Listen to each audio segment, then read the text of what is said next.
Connected world where technology intertwines with our daily lives more than ever before, the protection of critical infrastructures has become a prominent concern. This is precisely why we have gathered here today, as we believe that knowledge is our greatest defense. We have the privilege of having Mr. John Kingsley, a distinguished cybersecurity expert, as our guide on this journey. So, without further ado, let us embark on this educational journey led by Mr. John as we delve into the world of OT security fundamentals and work together to safeguard our critical infrastructure. So, please join me in giving a warm virtual welcome to Mr. John. Over to you, John. Um, Thank you. Uh, and it's really great to be here along with everyone. And good evening, good morning to all the participants, wherever you are from. So a bit of introduction about myself before I go into the session. So I have around overall 17 years of experience.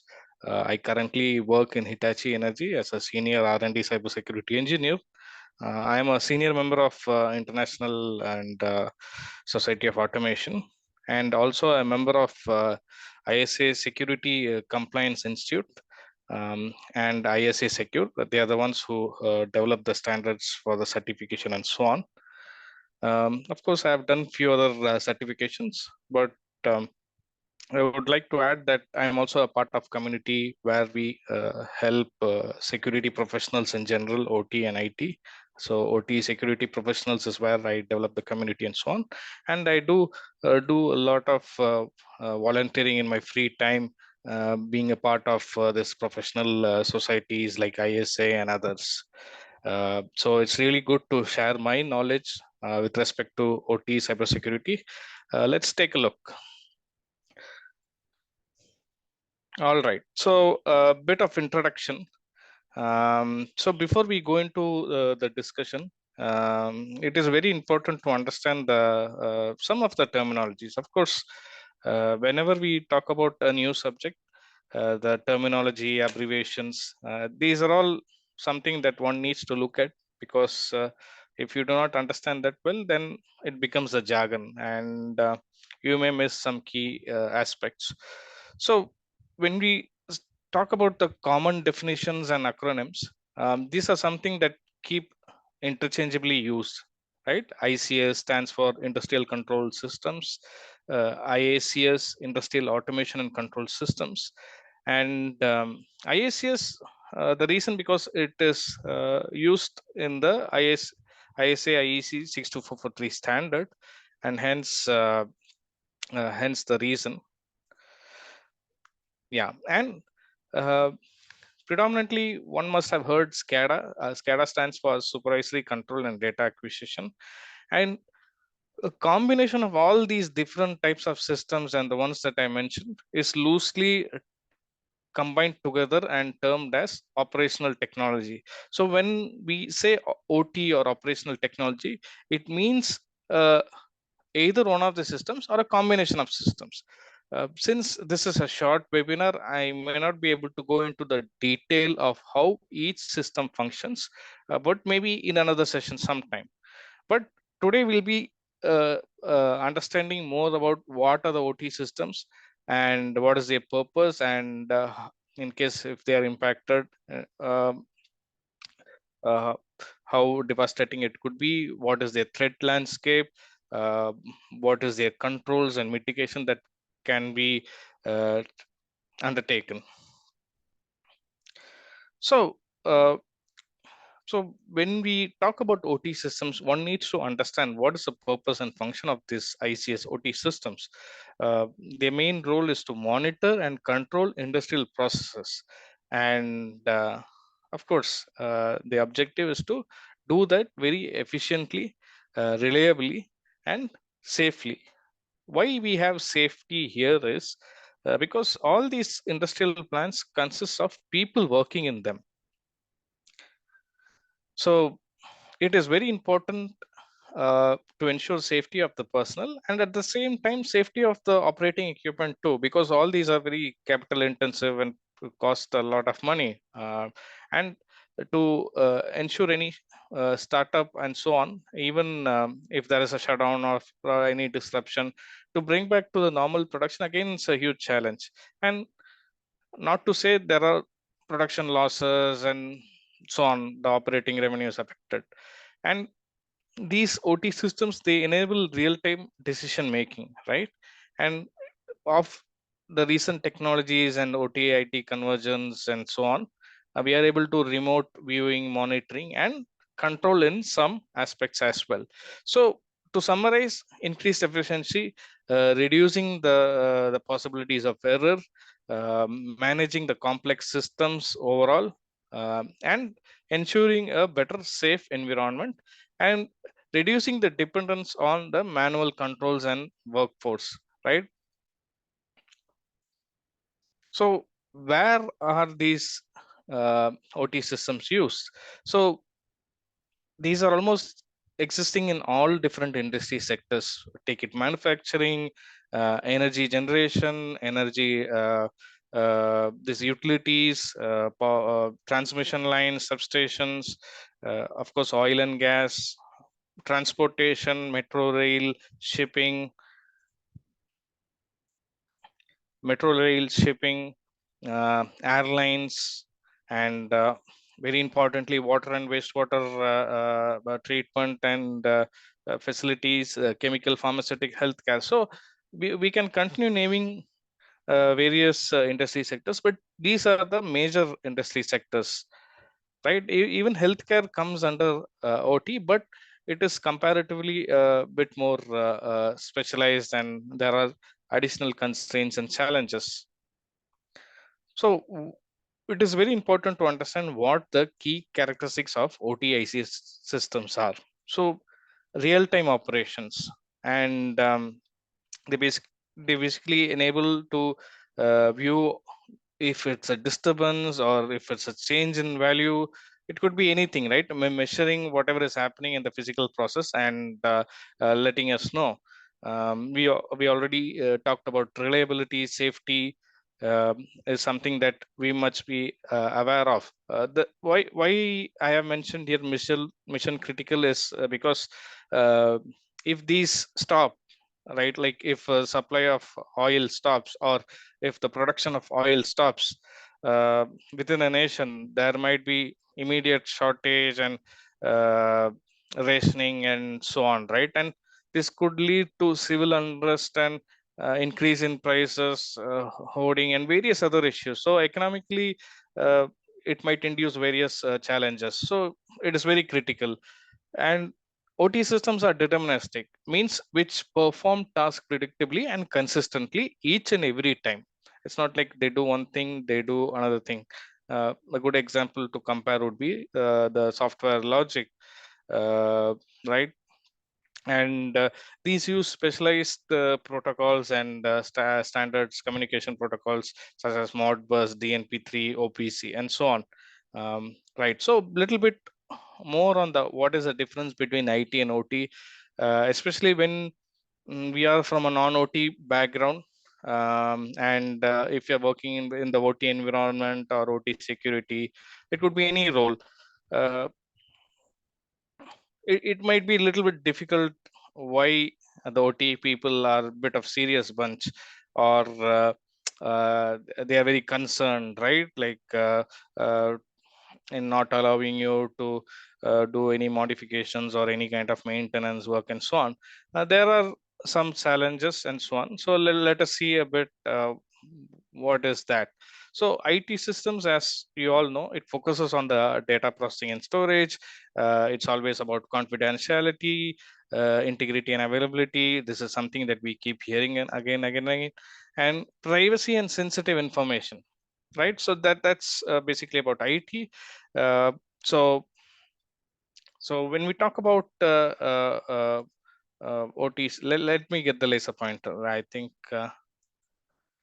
Oops, I think this keeps moving again. I don't know. Laser pointer is not working some reason.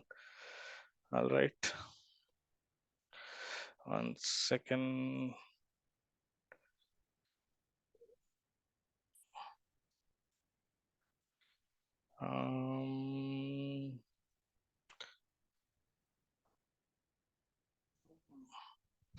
I don't think this is working. Not sure why. Are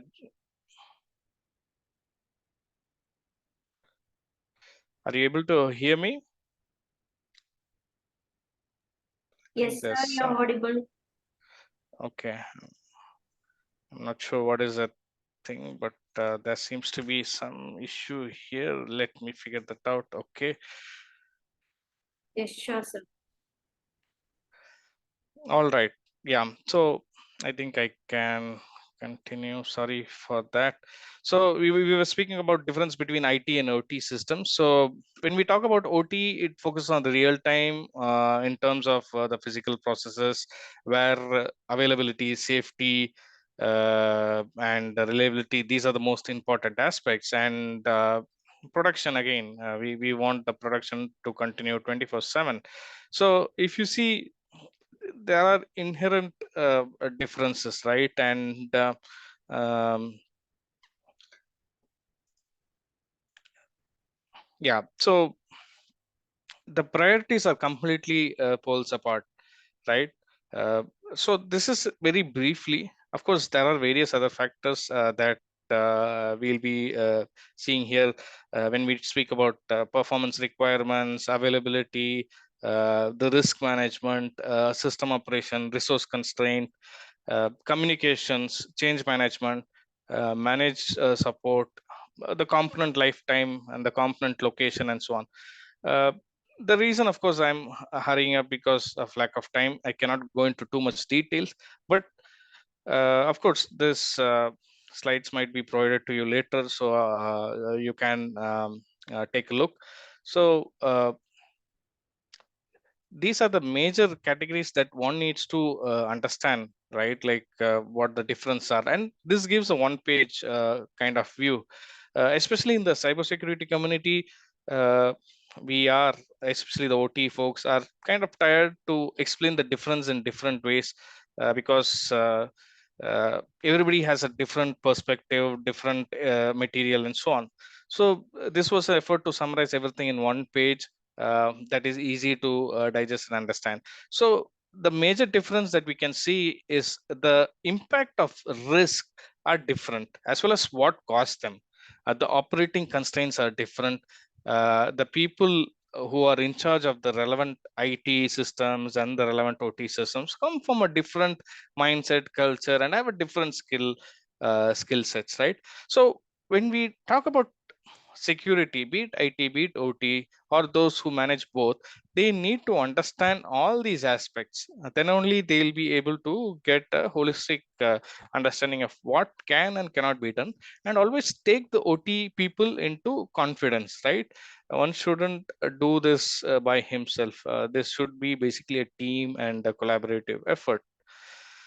All right. So, going into a little bit more details, when we speak about OT systems, there are various devices that are frequently used: PLCs, remote terminal units, human machine interface, and these are embedded devices, digital equipment, and so on.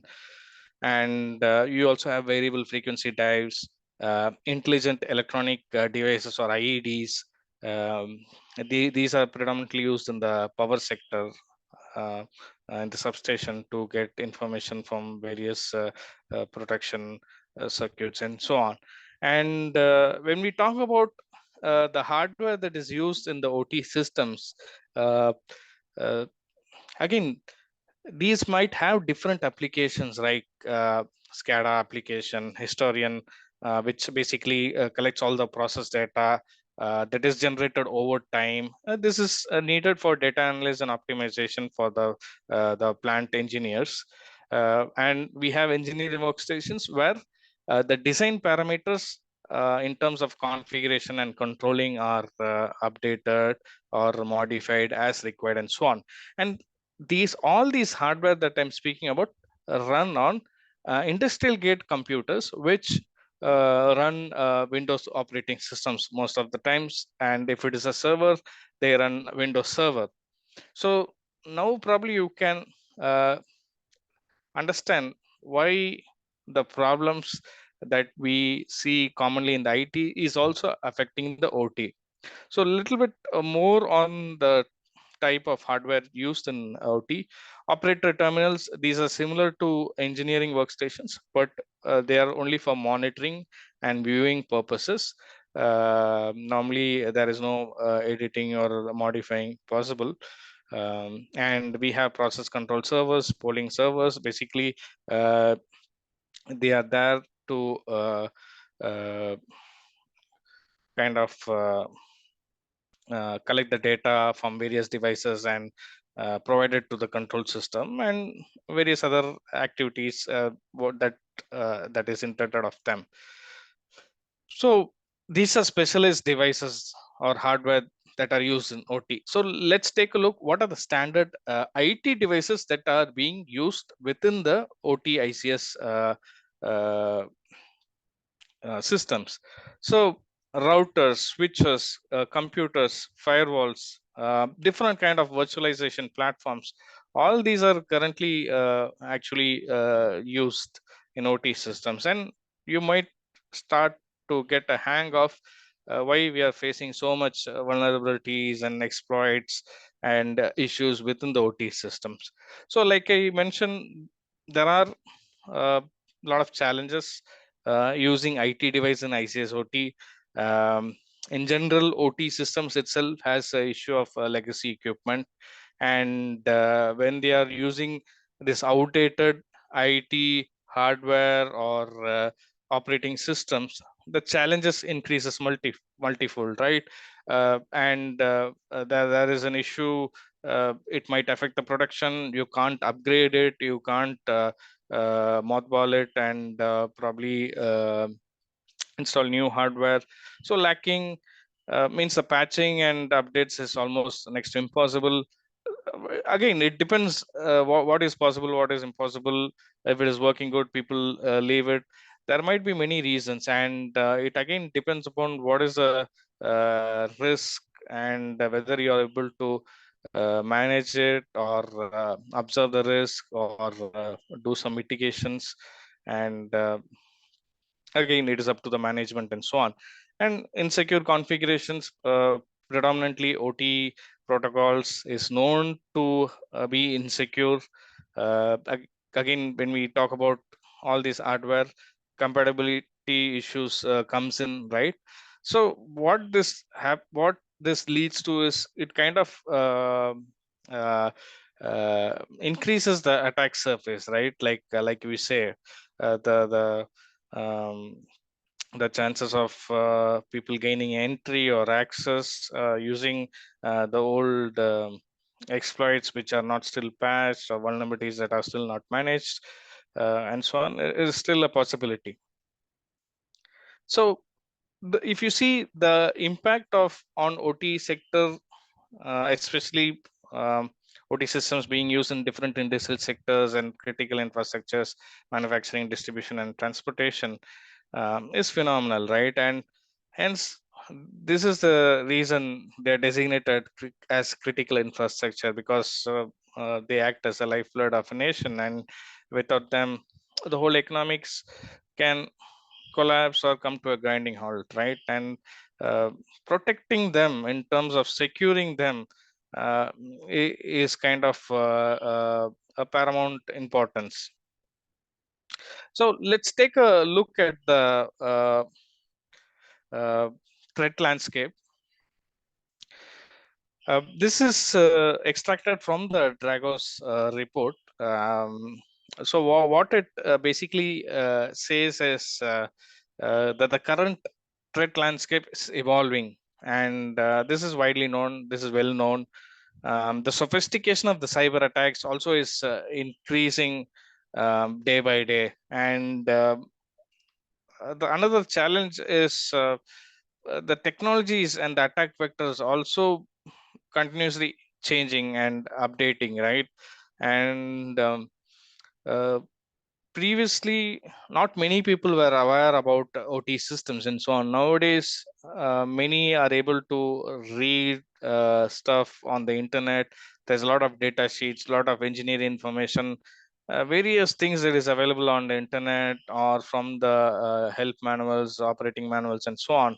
And apart from that, people also sell it on the black market, right? Exploits are being sold, and people are able to gain more knowledge than earlier. So what we see is Dragos was able to find 70% more severe vulnerabilities, and the challenge, not everything might be severe. At least some of them is less severe, but this only highlights the challenges, right? Because even if it is more severe or less severe, let's focus on more severe. See, so the more severe needs to be patched or mitigated or managed, right? How many people do know that they have so many issues at hand, whether are systems in place, whether are trained resources, and so on. So this kind of highlights the issue at hand. And when we talk about CVs, basically it's again vulnerability findings. So the number of advisories is increasing.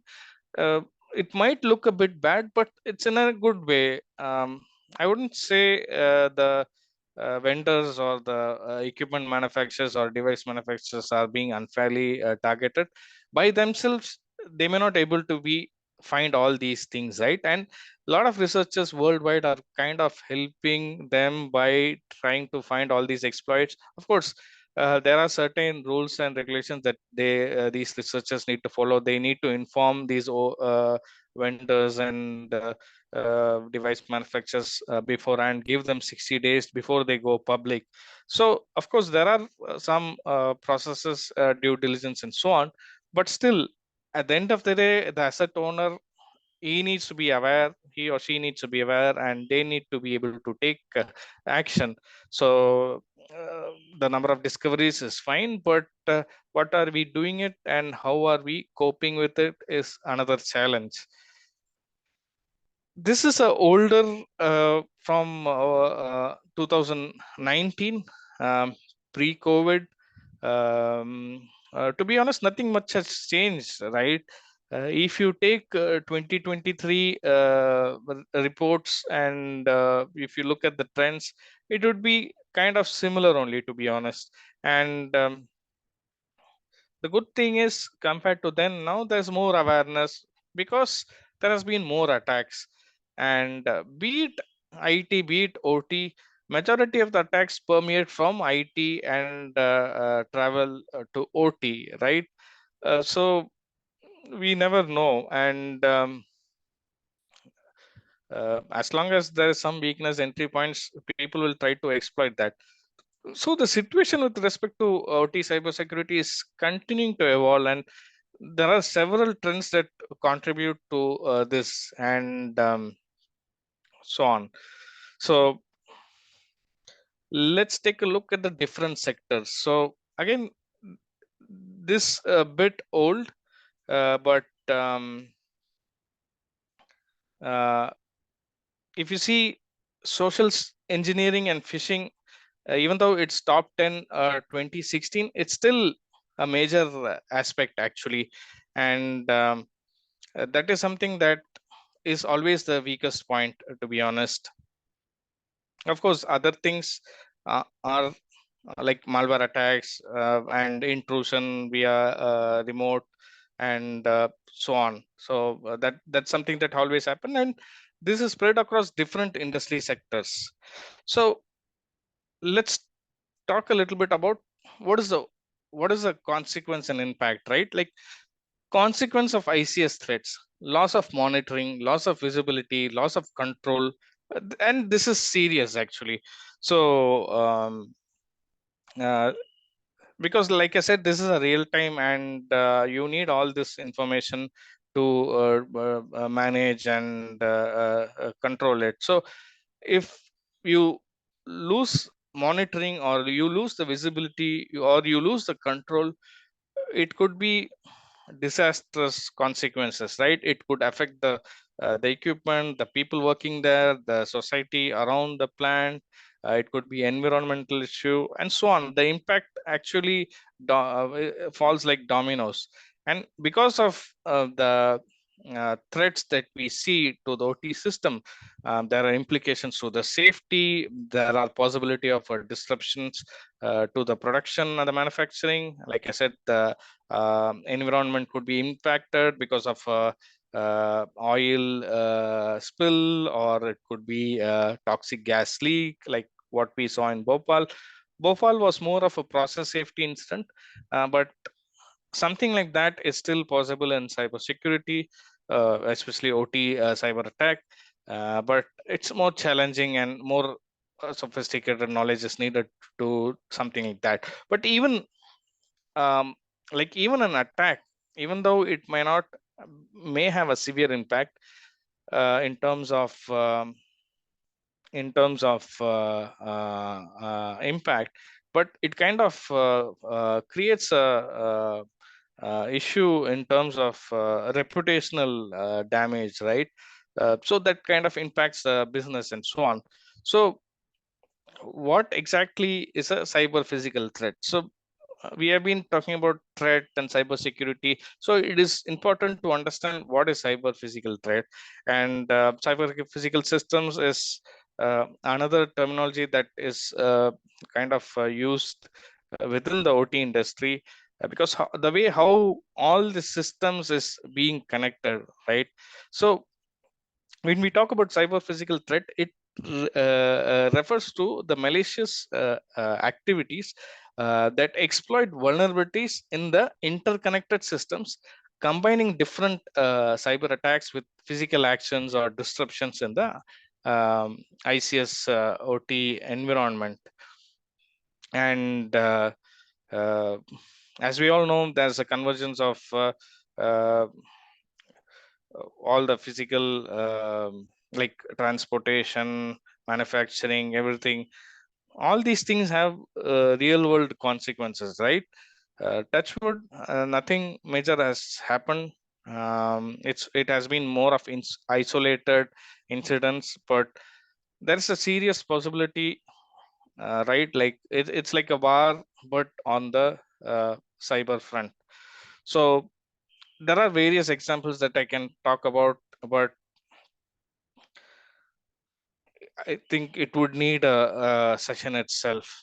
And so when we talk about threats, the different threats is something that one needs to be aware of, right? Like malware, inside the threats, physical attacks, supply chain attacks, social engineering, ransomware, and direct remote attacks, right? Like that are targeted directly against ICS OT systems from remote locations, basically using a breach in the network, or maybe remote access that is kind of unsecured, and also being able to exploit a vulnerability and weakness that was pre-existing by social engineering, phishing, or maybe some kind of malware into the employee, and so on.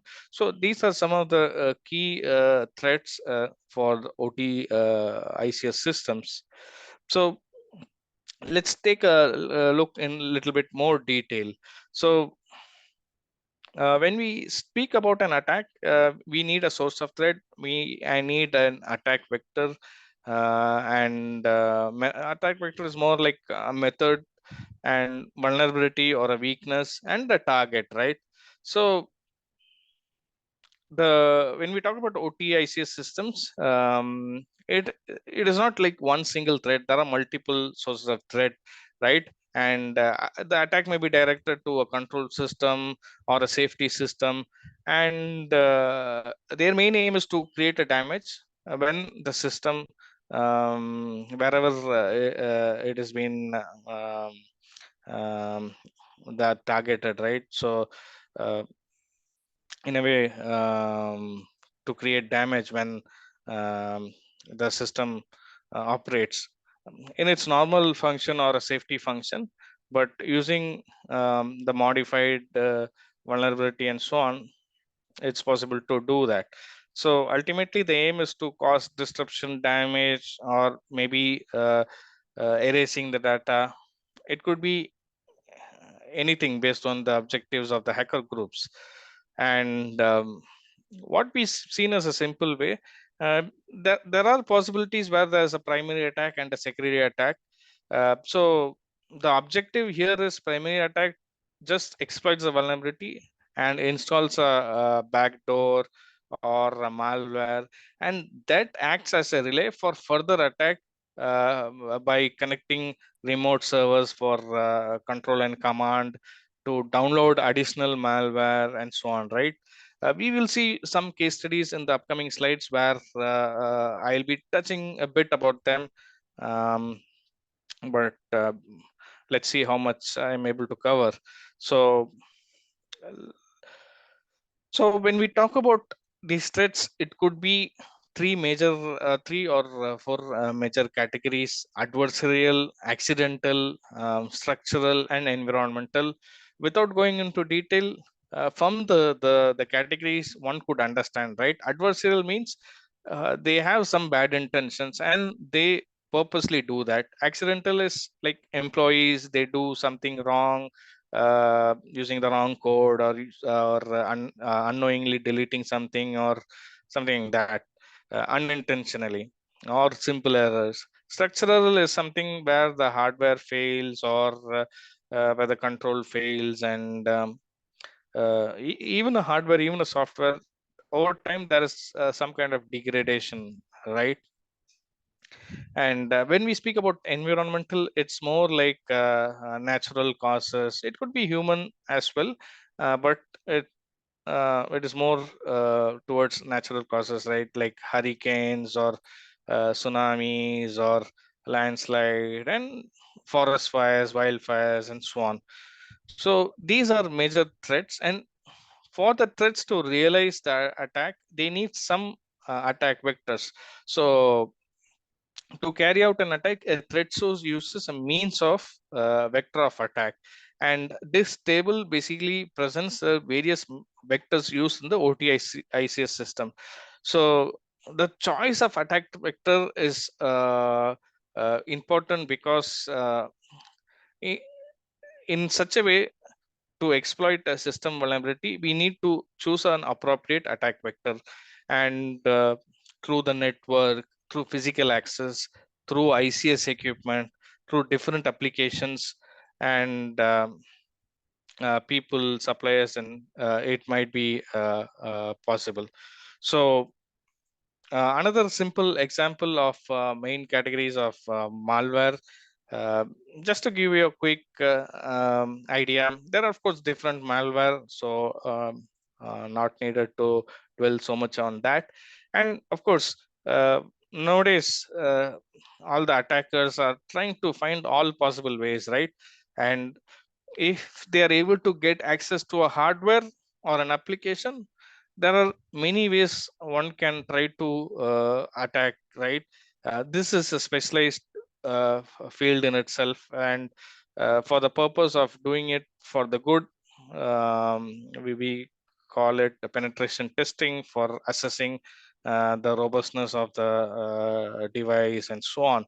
So there are different ways one could uh, attack an equipment or application. Here, for an IoT device, how you go about the physical attacks, how you go about the attacks on the system software and communication. This is just a simple flow chart, um, sharing the key methods one could achieve that.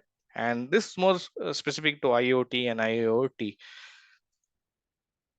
So network attacks, and there are many types of network attacks, but most prominent ones are man in the middle denial of service, distributed denial of service, network and port scanning to understand the network, a replay attack, a physical attack, and so on. And of course, humans, as I mentioned, always the weakest link through social engineering and phishing and fraud. Even uh, knowingly a disgruntled employee also may cause such a kind of a scenario. So when we speak about challenges, those who are in the OT industry might be able to relate to this, right? So these are some of the challenges. If it works, don't touch it. Drawings might not be available. The finishing of the panels, means the panel when it was new, it might have been good, but then there are so many modifications over the time, then it is a mess now. Then you have different types of hardware and software. You don't have what is what, where it is, what is the model number, what is a recent update, what was the last firmware update, and you need to upgrade something, but it costs a lot, so you're delaying it. And when we talk about ICS OT systems, you have different vendors, different manufacturers. Everybody has their own proprietary protocol or way of doing things, and you need to have a specialized understanding about different equipment and hardware. So it kinds of become a little bit complex. So ultimately, you see the legacy systems and outdated security measures, because of the aging infrastructure, lack of security updates and patches, compatibility issues. These things I kind of touched a bit earlier, and uh,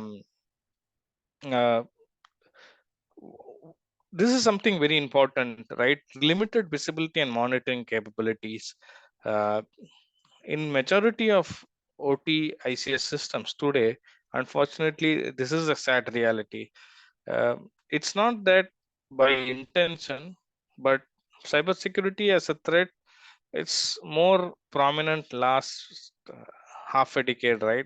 Maybe a decade back, maybe 15 years back, only very critical, very sensitive hardware or facilities were had some kind of capability, even um, not that great. But nowadays, we need to know what is happening, right, in our systems. So this is a major challenge, and if you're not able to detect, you won't be able to respond to it, right? And first step is you need to know what is there in your network, what is there, what do you have across. And if you don't have that, you cannot do any vulnerability assessment, right? Like you need to know what hardware you have, what software you have, what is their version, is there any CVs or vulnerabilities or zero-day exploits.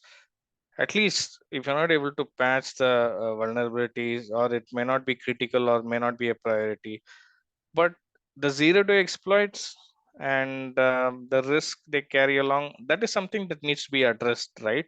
So that is something that one needs to ensure to balance the security as well as the operational aspects, right? And operation people, they just focus on the uptime or ensuring there's no downtime, and they want the plant to be available. And because of security aspects, if something happens, they would not let you near next time again. So we need to ensure that security is taken care without disrupting.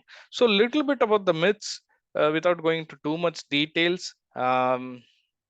Is something that one needs to know, especially if they are not working in OT security or OT background. So myth number one is traditional IT security solutions are sufficient for ICS OT systems. Unfortunately, the reality is different. ICS OT systems have unique requirements and vulnerabilities that may not be addressed or capable, right? The solutions that we have. So these need specialized solutions. And the second myth that I keep come across again and again is we can't do patching or vulnerability assessments in uh, ICS OT systems. Uh, it's not always like that. Not all systems are production critical, and of course there is some kind of possibilities where we can do the active assessment. But when we talk about active assessment, there are certain challenges that one needs to ensure, and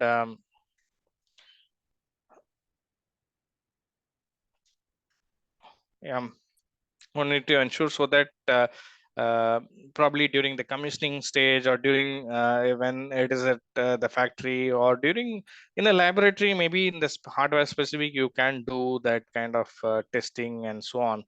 Normally that's how they do it. If there's a patch available, they don't immediately install it.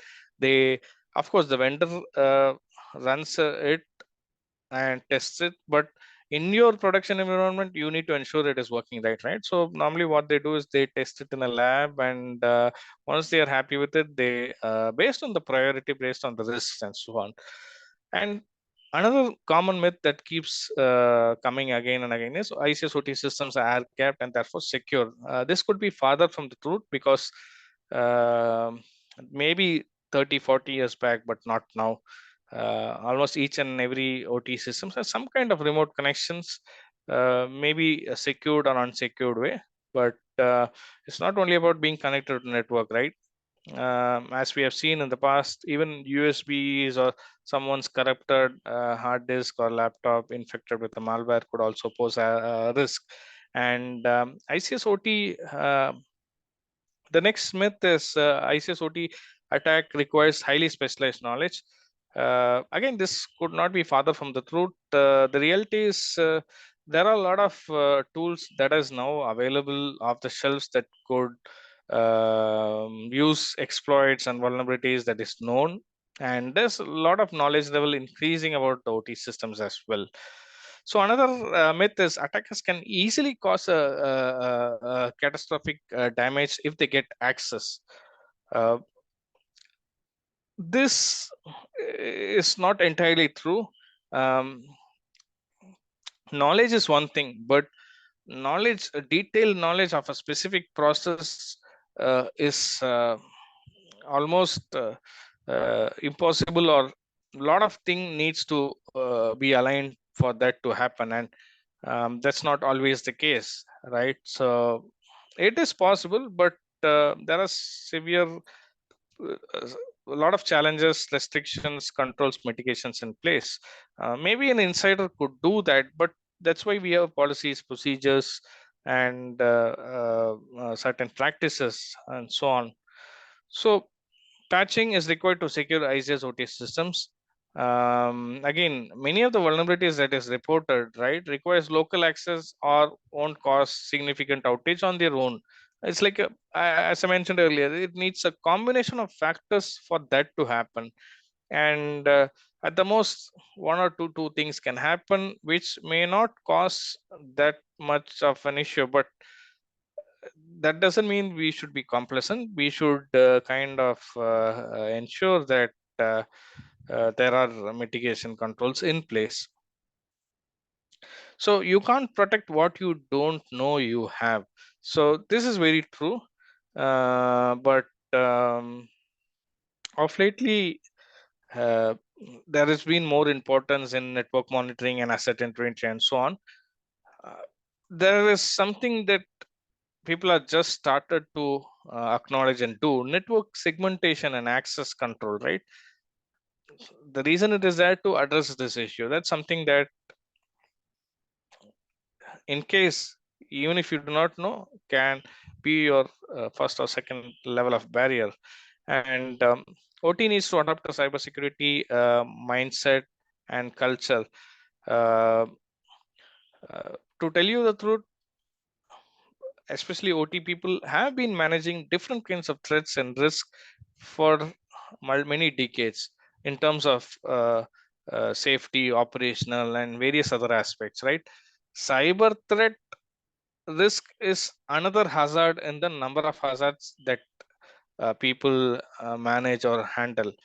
So cyber related threats might be new, but in the long list of hazards, like, if people from the OT industry, they know a bit about something we call process safety, functional safety, and so on, right? So there are various things that could go wrong due to an operator, due to a malfunction, or due to an improper design or improper wiring. All those are hazards, all those are risk threats in a way, like how cyber is. They are similar. So these have been managed through various safety studies, risk assessments, and risk management, and so on. So cyber is something that people need to be aware on how to go about it, but people have been doing that for a while. That's what I wanted to share here. So it was all about introduction to the OT systems and what is the threat and so on. So now you know, right? Like all these OT systems have their own deficiencies in terms of when we talk about security, and um, to mitigate the cybersecurity risks through OT systems, organizations need to deploy a cybersecurity program, and it should be integrated with IT systems and practices, and so on.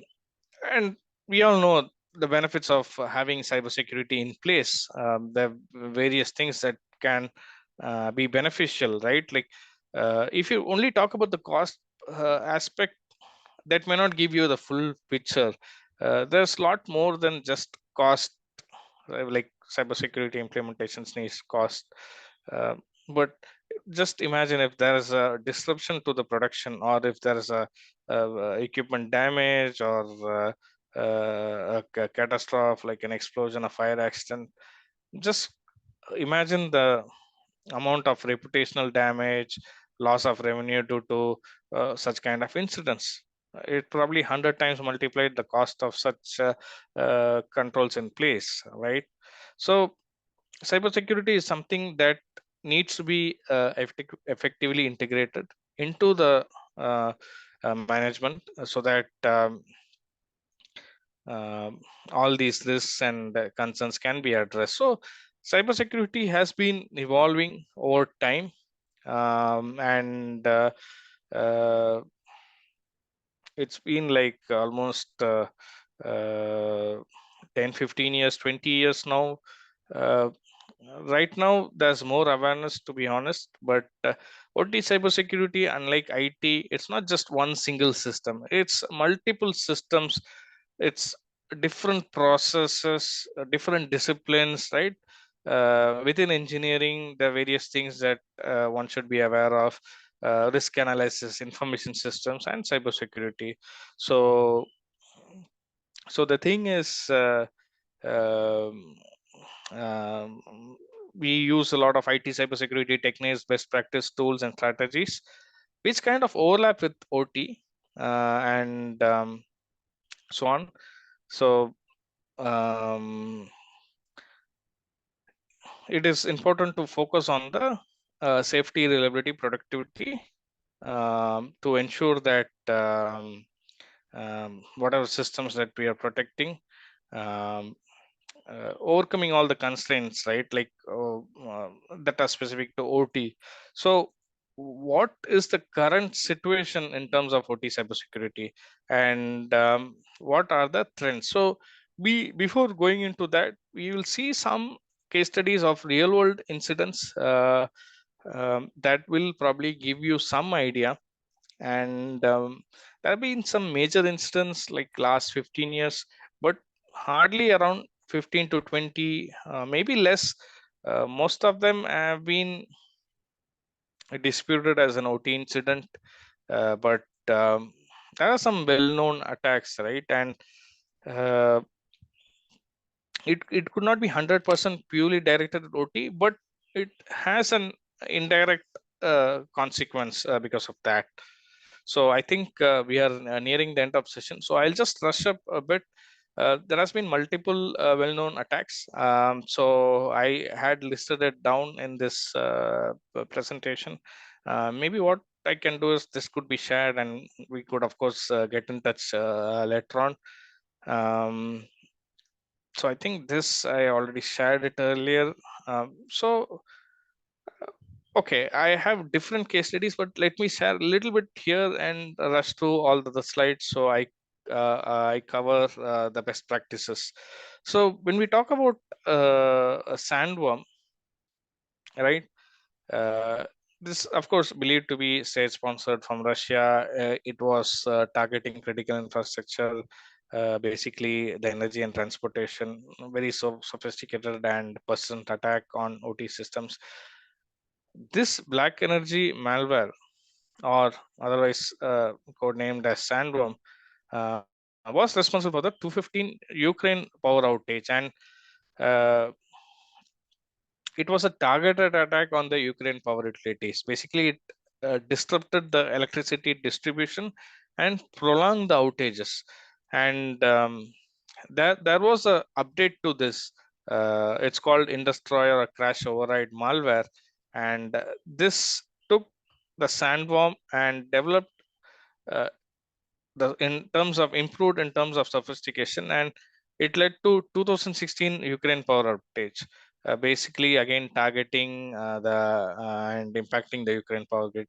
And it had the capability, if you go into detail, you'll understand the complexities involved, right? It was able to manipulate the control system. Basically, it was able to disable the critical infrastructure. So the significance and the lessons learned from here is, uh, it highlighted the vulnerability. This is just 7 years, uh, 8 years down lane, and uh, what it highlighted was, after 2011 Stuxnet, and I think 2015 there was another major attack on Saudi Aramco. This was the most serious attack in terms of what an cyber attack on OT systems can do, and it kind of emphasized the need of improved cybersecurity measures for the power sector as a whole, and raised a lot of awareness. And it kind of led to proactive threat detection and response capabilities, right? And it also led to a lot of international cooperation and information sharing on OT cybersecurity, which till then was more nation specific. Internally, they did some research and so on. Then a lot of knowledge sharing happened, and this actually boosted the industry in terms of the solutions that are available. Till that point, there might have been, but not at a large scale. So the incident response and recovery for infrastructure kind of a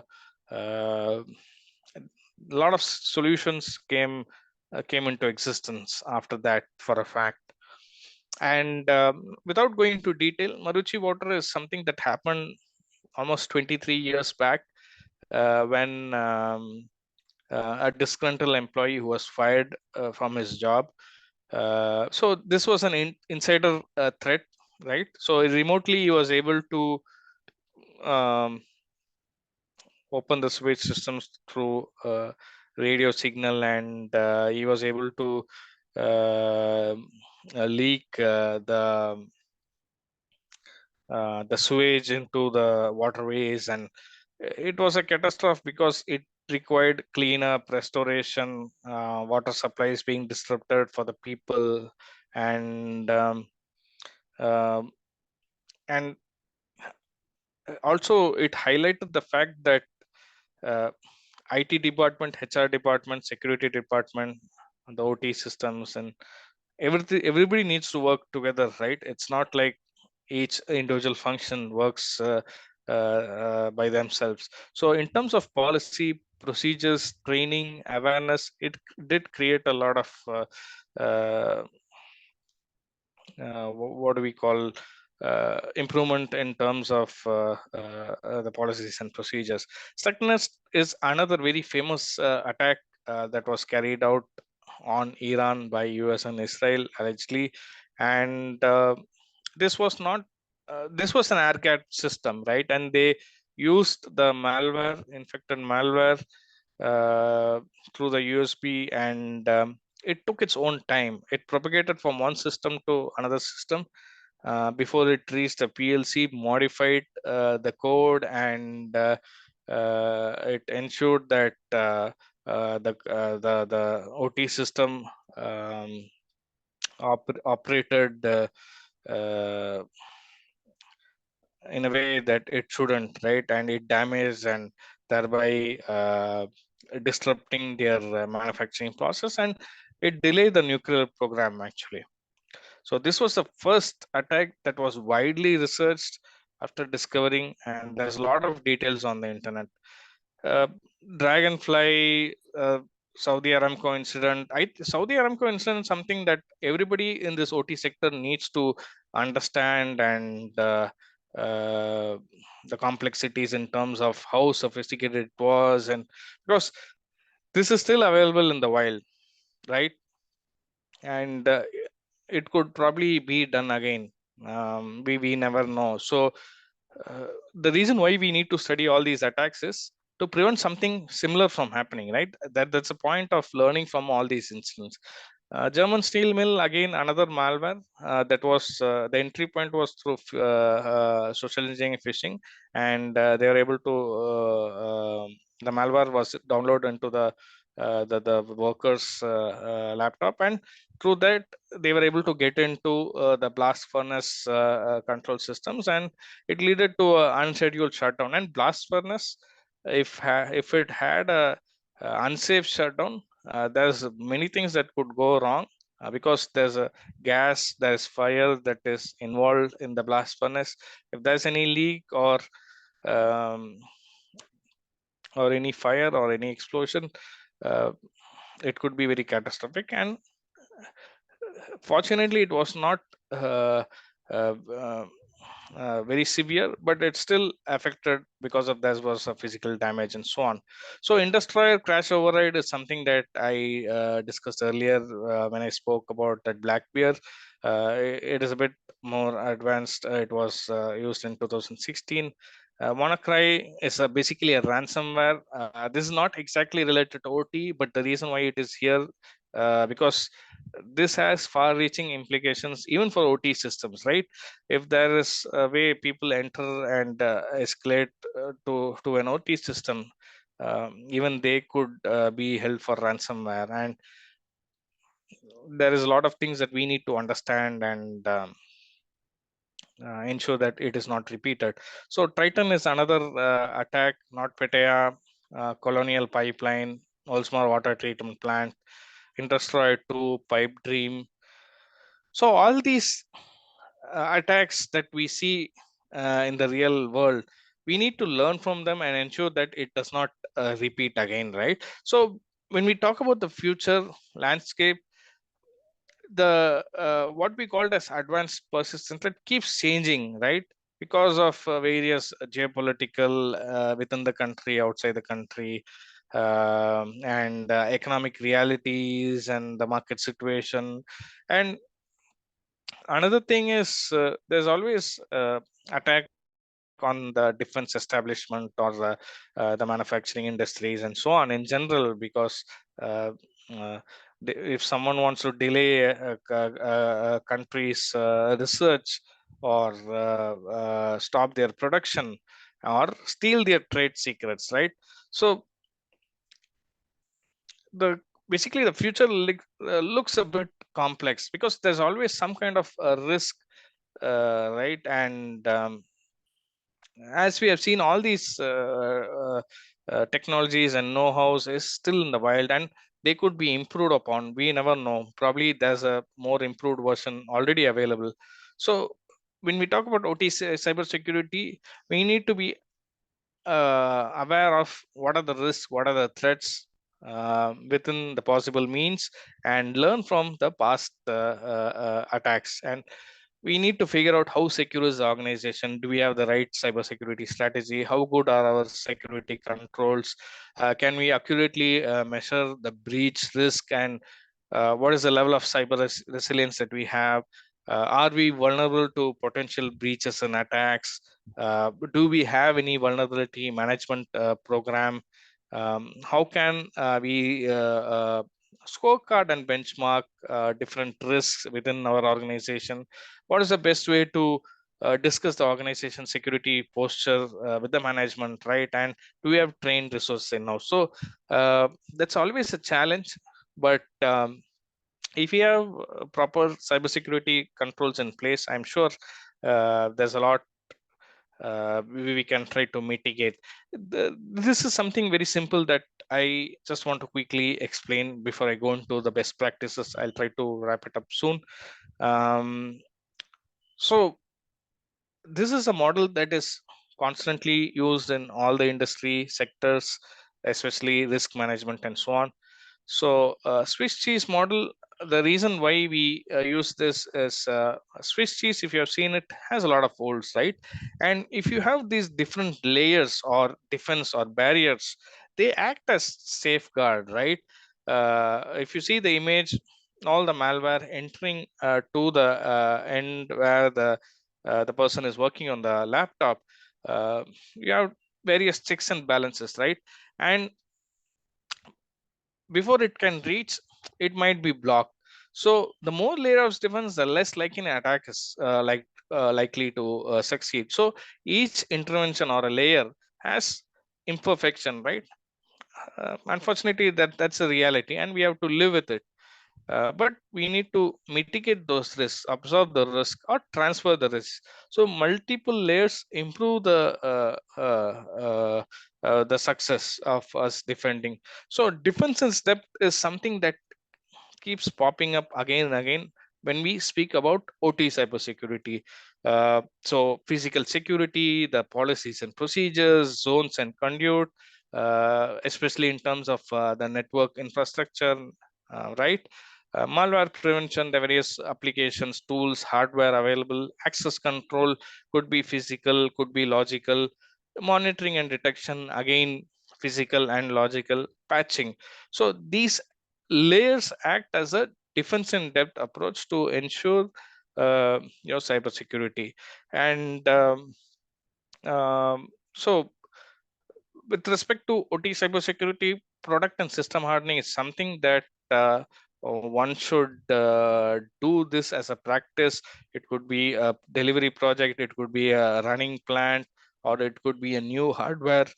Whenever you're supplying something or ensuring the security or safety of hardware, this is something that one needs to be done, right? Like you remove the unwanted user software, you install various firewall and antivirus, then you have certain applications like whitelisting and so on. And of course, patch management is a separate topic, but in the context of product and system hardening, there's something called Center of Internet Security benchmarks, for which for each hardware, operating system, or server has various checklist in terms of what needs to be done and why it needs to be done and so on. So either the sys benchmarks are used because they are internationally well known and very relevant, but sometimes product specific um, devices equipment can have their own specific requirements that you might need to check their operating manuals and uh, disable, enable as needed, and so on. So when it comes to uh, in terms of not being able to patch, right, you try to mitigate, right? And there's various ways that could be done. It's not end of the day because just you're not able to patch, then okay, that's the end of it. No, you can mitigate it through segmentation, some kind of applications like malware and whitelisting, traffic restriction using firewalls, have different policies and for user access, remote access procedure, and so on. Hardening, threat detection tools, secure communications, using cryptography products. Uh, See, disabling and is something very important that I already touched upon earlier. Replace a product. Recently, a few months back, there was a threat advisory that it was not possible to do any firmware upgrade. Hence, because of all the constraints, the hardware vendor requested for people who use the devices to basically replace the product itself, and you have defense in depth as well. So that's always a possibility. So when we talk about the controls, right, like what does IEC 62443 standard, especially for the OT cybersecurity, what does it share?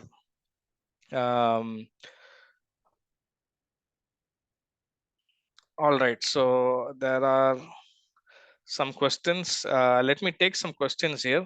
As an OT ICS security engineer, which certification is good?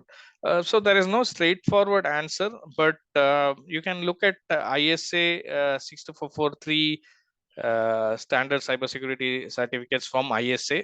And there are 4 certificates that one could do, and alternatively, one can also explore SANS, GA SANS, or GAC, GACSP.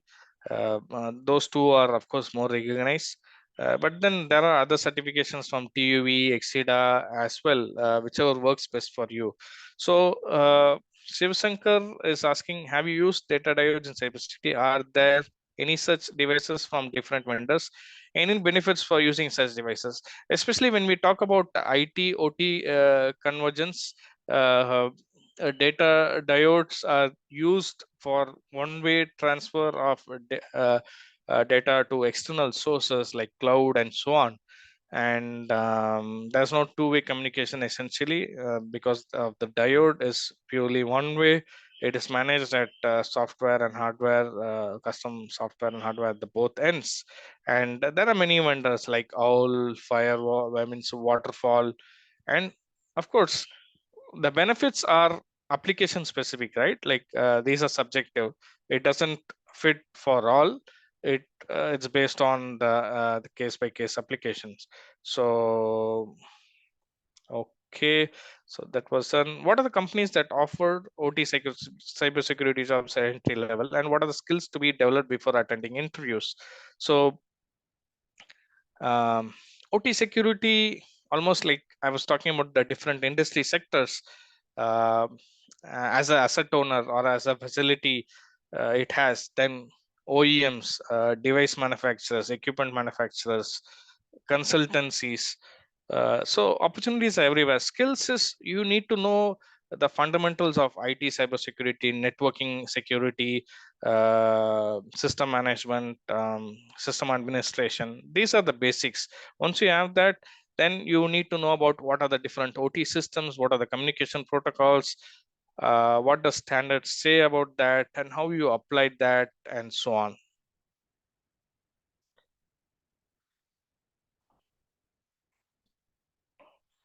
Right.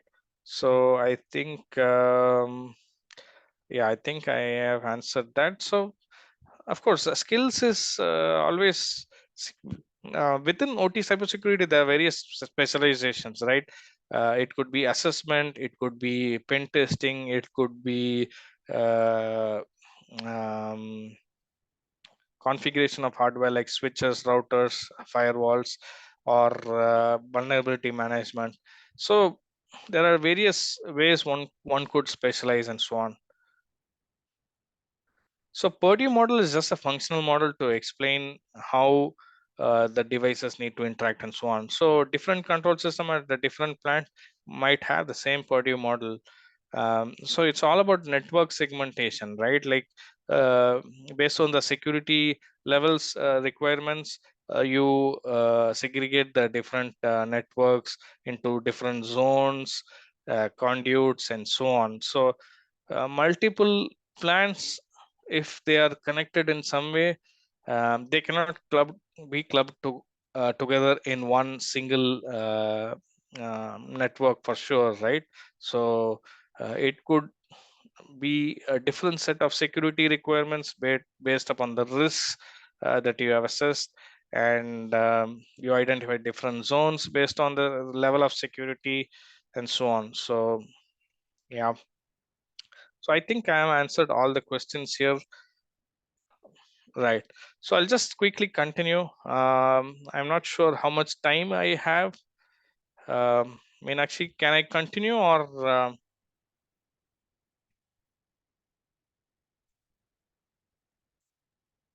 Yes, sir. Your time is still 8:30.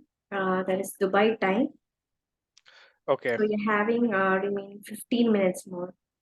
So I have 15 minutes more, right? Yes, Cool. sir. So I think I can be able to cover the topics well then. Okay. So if there's any more questions, just let me know. I think I have answered most of the questions. Okay. There's one new question on OT SOC. So see, I don't think there's anything like an OT SOC. SOC is basically one SOC, and all the data that is being monitored from the OT systems is being sent to that SOC. But what is happening is a lot of people are marketing their solutions as OT SOC, and hence this confusion arises. It could also be due to a reason that there's already one SOC that is taking care of the organization as a whole, and their OT systems, their manufacturing facilities is not being covered by SOC. Then there are third-party service providers who say they have solutions. They can connect to our OT systems and into their SOC, and they call it OT. So, right, but the jury is still divided. Uh, I don't believe there's an OT SOC in general. It's just one single SOC. Probably, if you ask me, CM could be an IT CM and could be an OT CM, right? Security Information Event Management. That is still possible, but in terms of SOC, all the data monitoring, threat monitoring, everything, information variables goes into one single SOC. Okay, so that was about that. And if you have any questions, maybe I'll take it later on. So scope for career for non-OT people. See, there is no yes or no answer here. There's definitely a lot of scope. Doesn't matter if you're non-OT, because if you already have experience I in the IT cybersecurity and the SOC as whole, uh, if you are compared with someone who might have OT cybersecurity knowledge, but since you have the SOC experience, probably you might be preferred because you are familiar with the working environment, right? So there is a bit of added advantage. All you need to do is you need to ensure the fundamentals of OT cybersecurity is basically covered. So that is something key here. What is the system looks like, what it works, what is the different kind of processes, what are the different kind of variables that needs to be monitored. So out of your own interest, you need to learn them. Maybe not possible on the job if you're working in a SOC that doesn't have an OT data. So there is still a lot of possibilities there.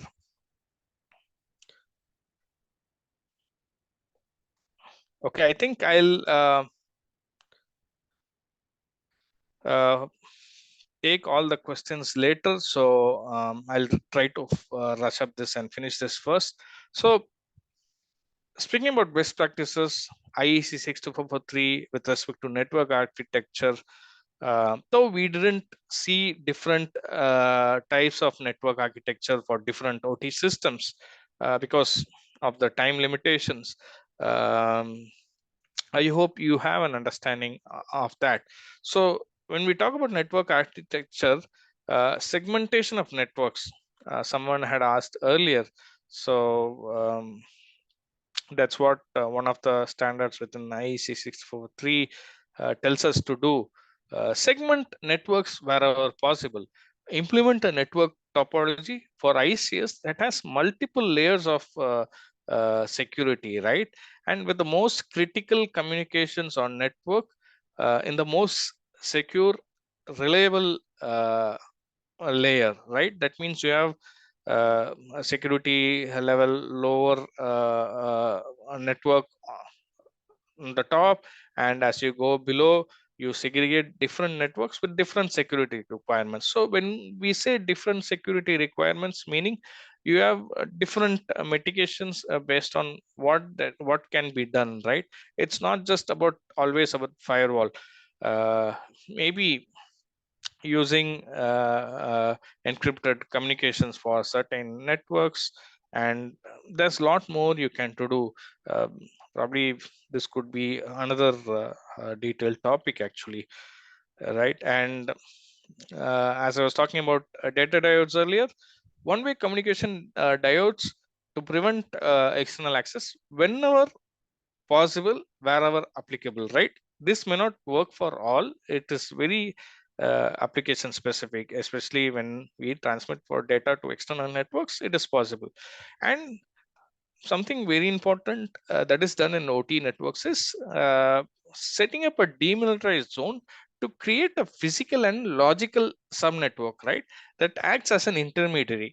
And sometimes you have a jumbo server that sits on a DMZ layer, and this enables that whatever network and devices that are in the below network, they are they avoid exposure to that connection, right? And employing reliable and secure network protocols wherever feasible, right? OT protocols in general are insecure, but that doesn't mean that you'll not use them, because there are various challenges. Of course, of lately there are protocols that are secure, but they might bring you additional challenges, and you cannot randomly change the protocol as well, right? So we need to go with what we have. So that was about network architecture. Oh, I think I missed the physical security. So physical security is very important as well, and uh, like access control, some kind of alerts. Let's see, even USB ports, panels, they have locks and some kind of physical locks to restrict, right? And authorized personnel, like having a security guard, CCTV camera, access barriers, and logbook, so on. And multi-factor authentication may not be possible all the time, but wherever applicable, wherever feasible, it needs to be used. And these are the major physical security, but normally these are already provided, but these can be connected with our SOC for alerts as well, right? And they are at basic 101 security actually. So network perimeter security, right? This is basically firewall, and you can also use IP geo-blocking if it is applicable. We talked a bit about hardening earlier. So remote access can be um, timed, and you can avoid direct access by using black boxes where a person sits locally who has actual access to the machines, but the remote person just able to visually see and instructs what needs to be done. Or it could be a time metered, monitored by someone locally, and cut it off when the time limit expires.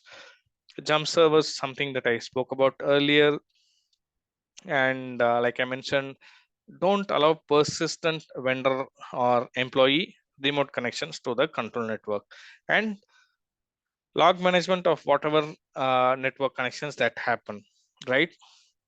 So that was about network perimeter security. So host security, host is nothing but the computers, right? uh, Servers or industrial workstations, right? And they also come with hardware, they also come with software. The embedded hardware needs to be upgraded in terms of the firmware, the software that comes along, be it the OS or different applications.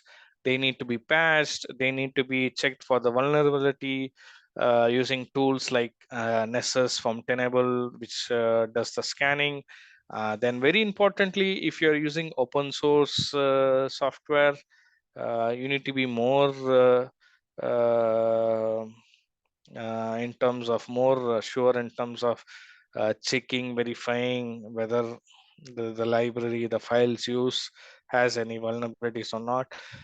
See, this is not very straightforward, and especially if you're understaffed, it is challenging because of resource limitations, because of knowledge. So this is where you take support of third party consultants, or if you have a big organization, maybe you have specific resources who can take care of all that. And whitelisting, um, application whitelisting is something that is always done. Hardening of the field devices, replacing of the old software and hardware wherever possible, disabling ports and services, right? uh, it's also about removing unwanted applications and services. There are multiple services that are running. So during testing field, you might have, during development field you might have some, but during operation field time, some of them might not be necessary, right? So it is better to remove them, because if you don't remove them, if you forget, and it might end up being an access, backdoor access to your adversary. So another very important aspect that many people fail to do is ensuring your backup. Taking a backup is important, but recovery from the backup and ensuring the normal operation is another big headache and challenge.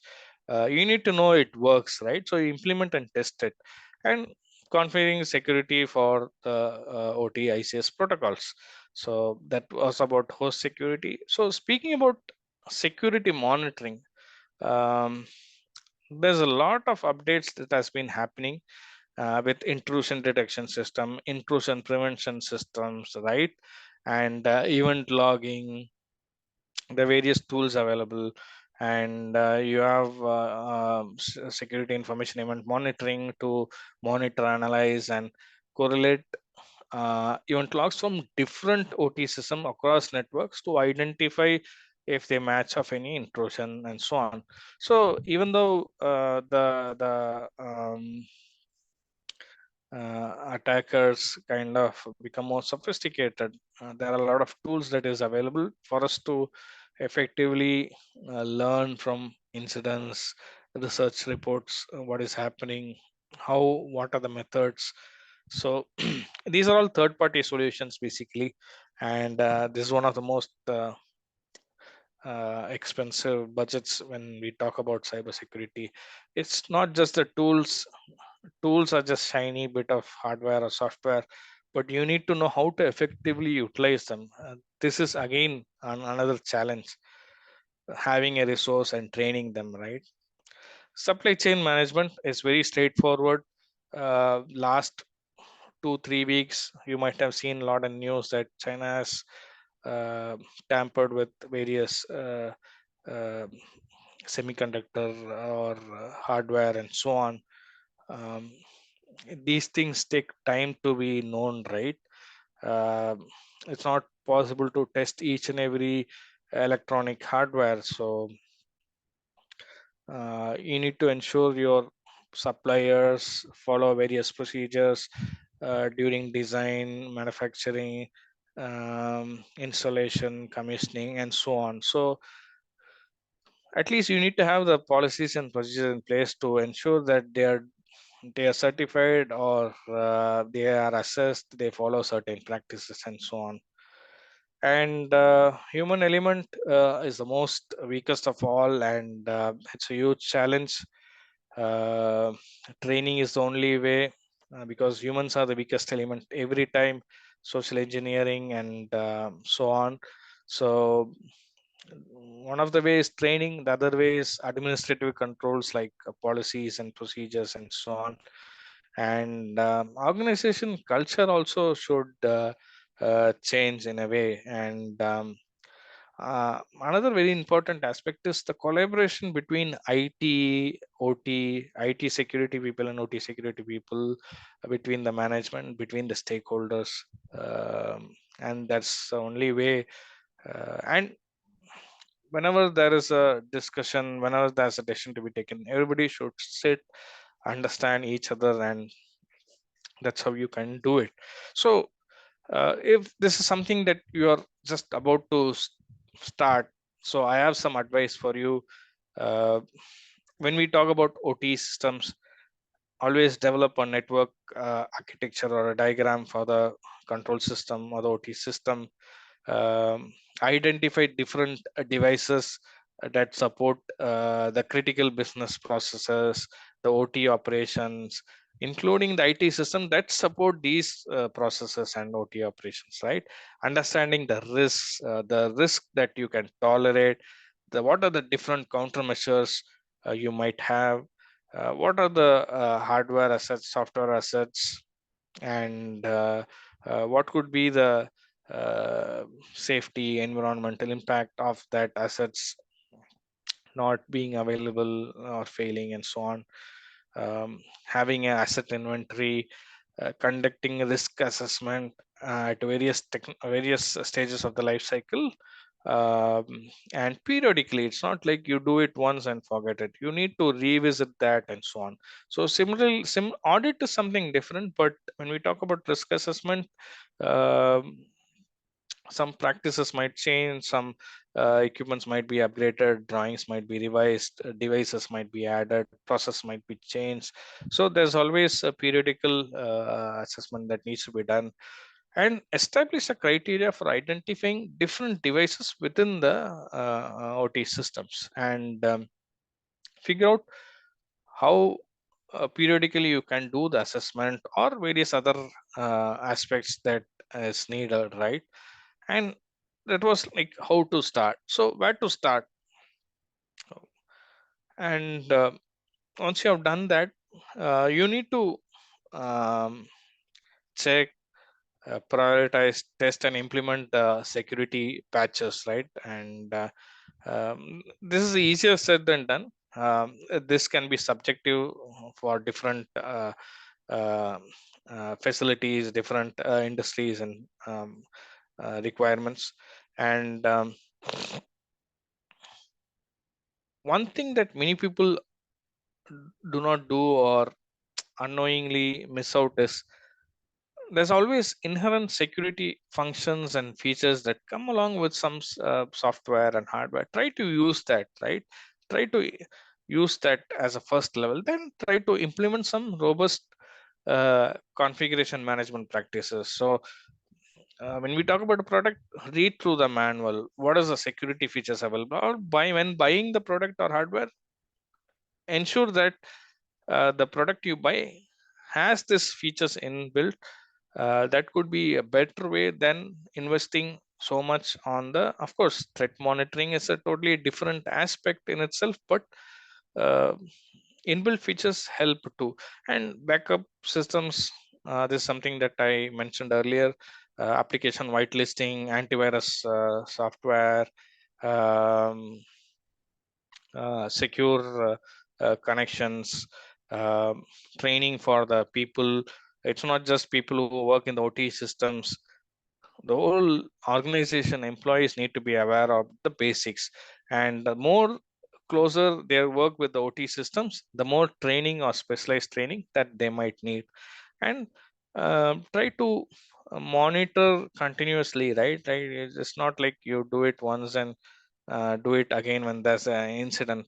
So this continuous monitoring and assessment is something that goes hand in hand. And another thing from my observation, from my personal experiences, not having a robust incident response plan. And this needs to be developed, this needs to be tested, so that people are prepared and people know what to do, right? And as I mentioned, disable unnecessary services, ports, protocols that you may not use. So implement a risk-based defense in depth approach to securing your OT systems and network. So see, ultimately the conclusion, it's not the conclusion of the whole webinar. There are a few slides more, but in general, there's, when we talk about standards helping best practices and letting us know what um, how to go about and so on, not everything covers all the requirements, right? But when we talk about initial reference for system integrators, asset owners, product manufacturers, IEC 6443 does a good job, and it helps us to be compliant, right, for various things. And a lot of people are voluntarily getting this done. So as an individual, as a professional, it is very important that you know about these ISO 6443 standards, and this is the right time to learn more about these standards. So speaking about that, what are the top cybersecurity controls that you have with respect to OT systems? This is from Gartner. Knowing the roles and responsibilities, training, because it's all specialized hardware and equipment. How do you respond to an incident? How do you take the backup? How do you restore it to the normal state?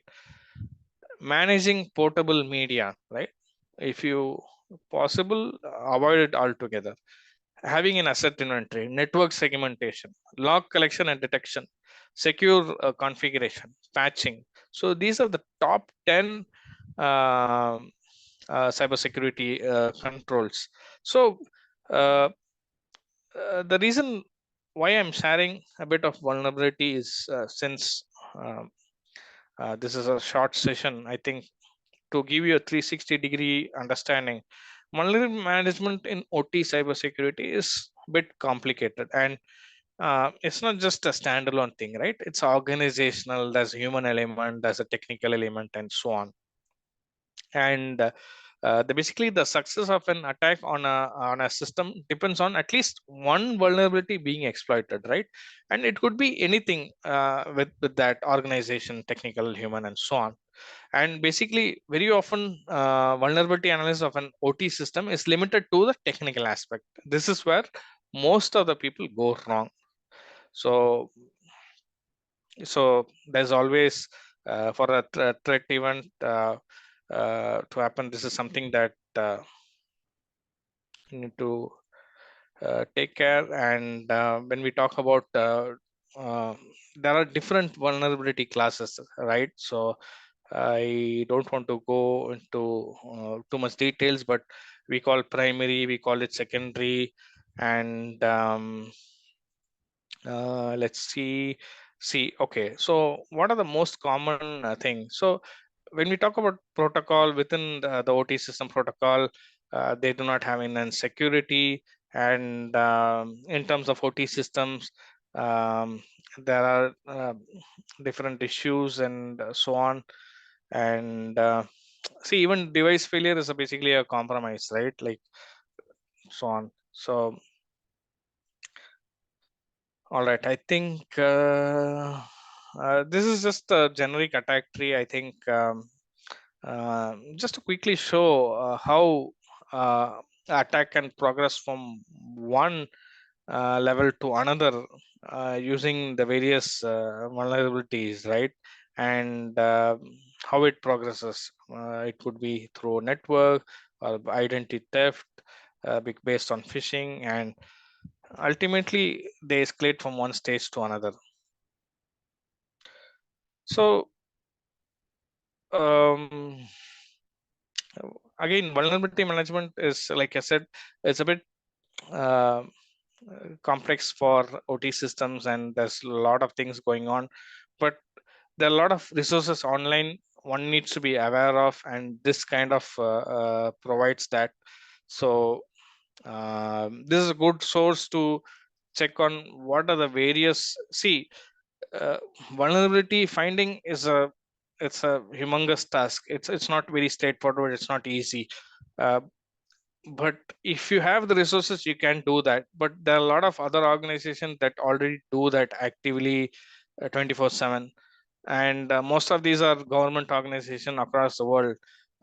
So these are some of the information sources where they have the database, and they maintain all that.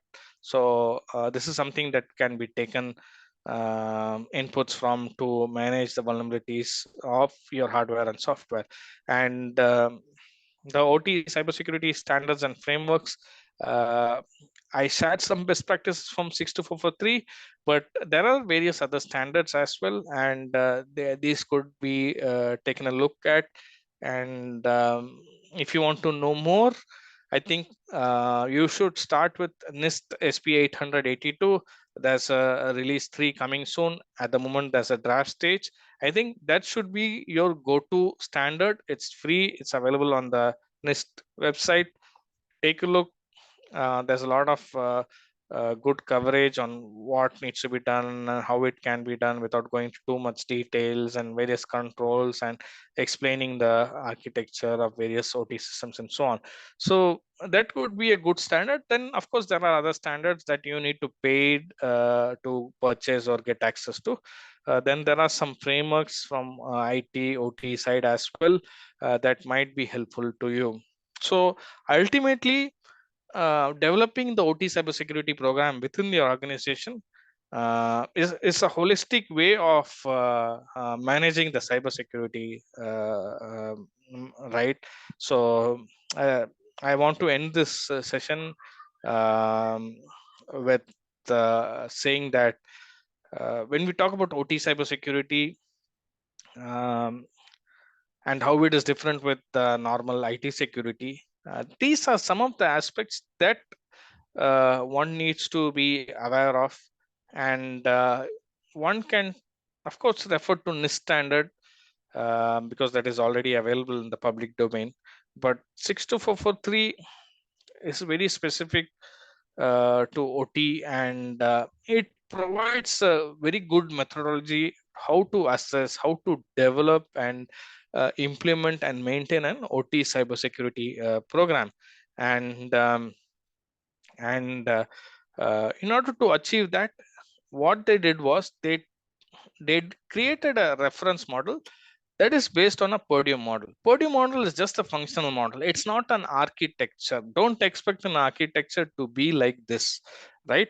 The real architecture will be totally different. This is just a logical model for reference, how the different communications and between the various devices should be happening and so on, right? So uh, I talked about networking security, segregation, security conduits, and so on. So when you develop a OT cybersecurity program, um, as a part of it, this is something that you do for your OT systems, right? This is just a simple model that is taken from the NIST standard. I think it's already available there. This is an example like how they have segregated the different networks and within the network different zones and the different conduits and so on. So this is another example here. Um, it's available in NIST standard, so do take a look. So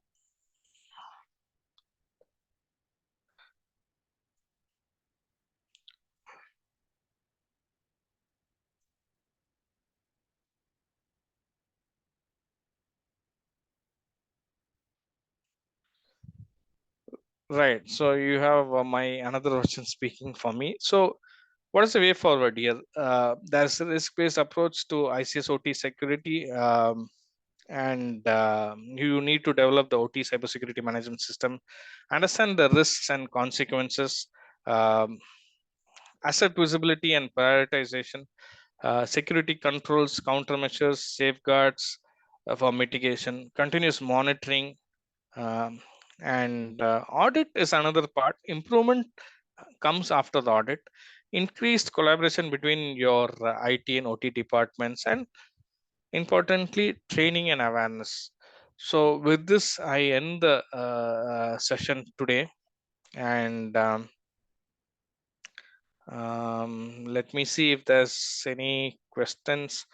So there's one question: if one controller is taking action to other controller at other plant, multiple signals, how to integrate those two plants, keeping network segmentation in mind? So I think um, I'm not sure how it would physically be possible, right? Like normally this is under a same facility, right? It might be spread across geographically in a distance, but it is located inside the same facility within the same within the same plant. But I am not aware personally of one control action in one facility affecting the output in another location remotely. Um, See, even if that was possible, um, this might need its own separate conduit. But again, there might be lags and there might be challenges. Probably we need to understand what exactly is happening here to actually answer this question meaningfully, right? Without understanding that, probably giving you a wrong answer may not work. Tools are same as normal security or use difference. Uh, some of the tools are applicable, but not always. There are specialized tools for OT cybersecurity that can be used more effectively. And it depends upon the complexity of your requirements, right? There's no um, yes or no kind of answer here. Based on what you want to achieve and how you want to go about it. Uh, but off lately, there are more customized specific tools for OT cybersecurity in general. So I think I am done here. I think the questions are all answered, I suppose. Is there anything else? Is there anything else? Okay, what tools and technologies are commonly used for monitoring and securing OT-ICS system? Can you suggest any platform to study OT-ICS system? So when we talk about tools and technologies, there's an explosion of vendors for that, right? Um it's not like one framework or one thing. The concepts of uh, security monitoring for OT has been there for a while. It's how the vendors use the concepts using the latest technologies such as artificial intelligence or machine learning or some other approaches to take best decision, right? um, so you can just search, you might find a lot.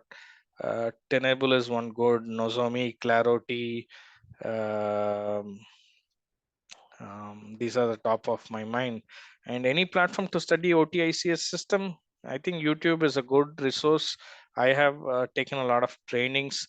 If you can um, go to my LinkedIn profile, probably you can find a lot about what I've posted, the videos that I've done. Probably that might be useful to you, right? And of course, based on your budget, based on your interest, you can of course again, like how today we have a RedTeam Hacker Academy sponsoring this session.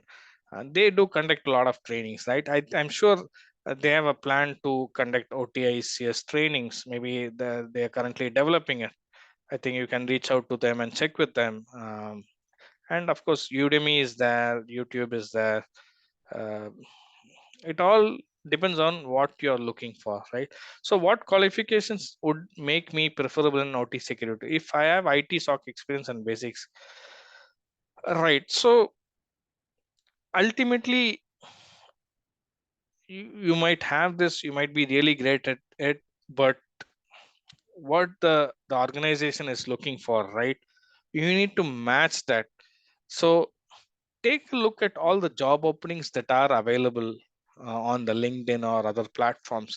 See what skills they are looking, what are the responsibilities, what are the expectations. That will give you an idea of what is missing in your resume and your capabilities.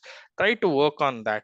There are a lot of online labs like Try Hack Me, Hack the Box, and so on. See if you can solve something. There are some um, free open source tools that you can try to play with and see. And of course, you can use LinkedIn to network with people who are working in OT field to see if they can share some knowledge, share some experience, tips or feedbacks, right? And it's a learning process. It's not like you do this, you are able to get that. It's a bit of learning curve, sometimes on the job, sometimes through books, through trainings, through uh, your seniors and so on. So could you please repeat what was question regarding controls of different area, because I can't see that. Um, so Amit, the question was, there was one controller in one plant which was taking a control action, and the output was essentially affecting in another facility in another location. So I'm also not clear on that question, but let's see. So what qualifications would make me preferable in an OT security role if I have an IT SOC? I think I already answered that. See, once the questions are answered, I think it's not visible anymore. Yeah.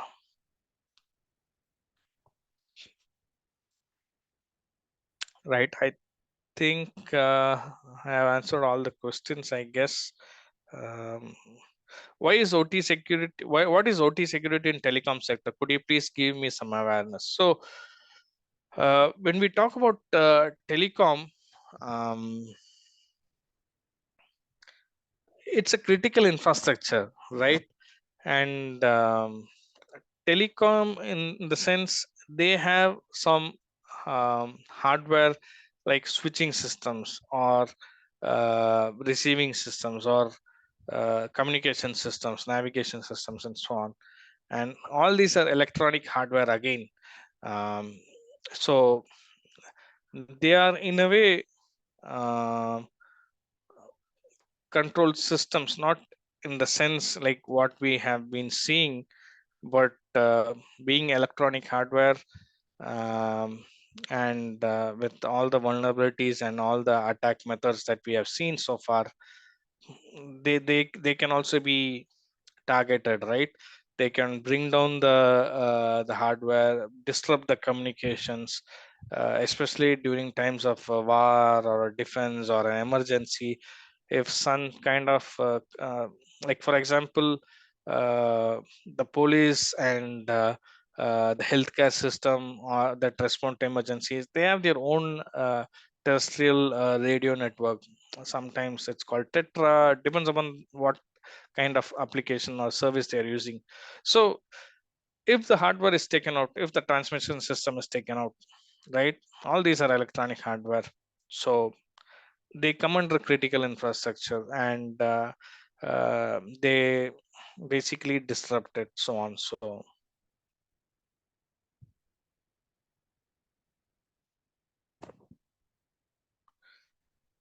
So I think that's about it.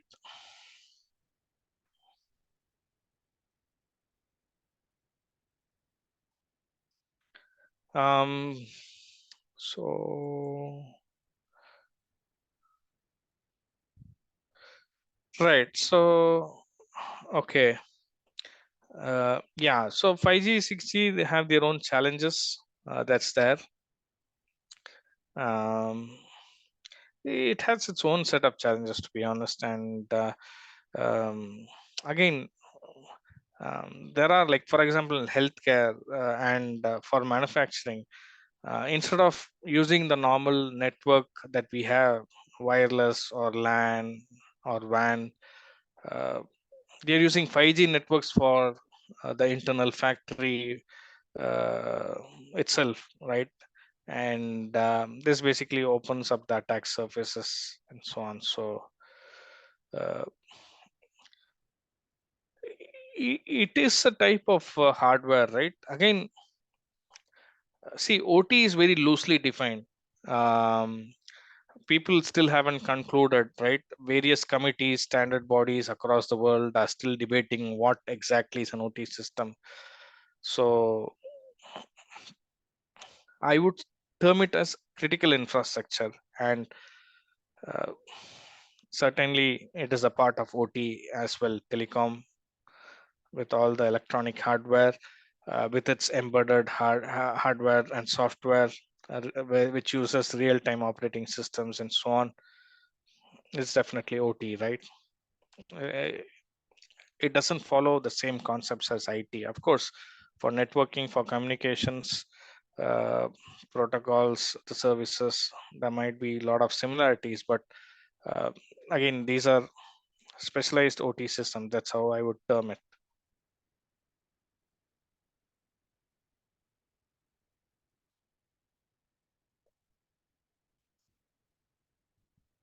Right. All right. I think, yeah. Yeah, I guess that's it, Meenakshi. I think I've answered all the questions. I can't see anything else. Okay, sir. Thank you so much. The session was very informative. And thank you for joining us. And I would like to express my sincere gratitude for giving your time, dedication, and willingness to share your expertise with us. And we are looking forward for more session with you, sir. Thank you so Thank you, much. Meenakshi. I appreciate Red Team Hackers Academy for giving me opportunity to share my experience and knowledge, and hopefully the participants benefited from this, and hoping to do more such sessions on more detailed, so that I can share. Sure. Yeah. Thank you. Thanks a lot. Thank you so much, sir, for being a part of this. Thank you. Thank you. I would also like to thank all the attendees who joined from different fields. Actually, many of them are from different fields. And I hope this session has given them more information regarding the same. And before ending the session, dear attendees, for your kind information, please note that we have provided a review link in the chat box. So please leave with your valuable reviews regarding our session. Thank you. Thank you so much, sir. Thank you. Thanks once again. Have a great weekend, rest of you. And I hope for some people it's late, some people it's morning. Take Yes, care. sir. Have a good day. Have a good weekend. Yeah. Thank you once again. Bye-bye. Thank you, sir. Thank you so much. Bye-bye.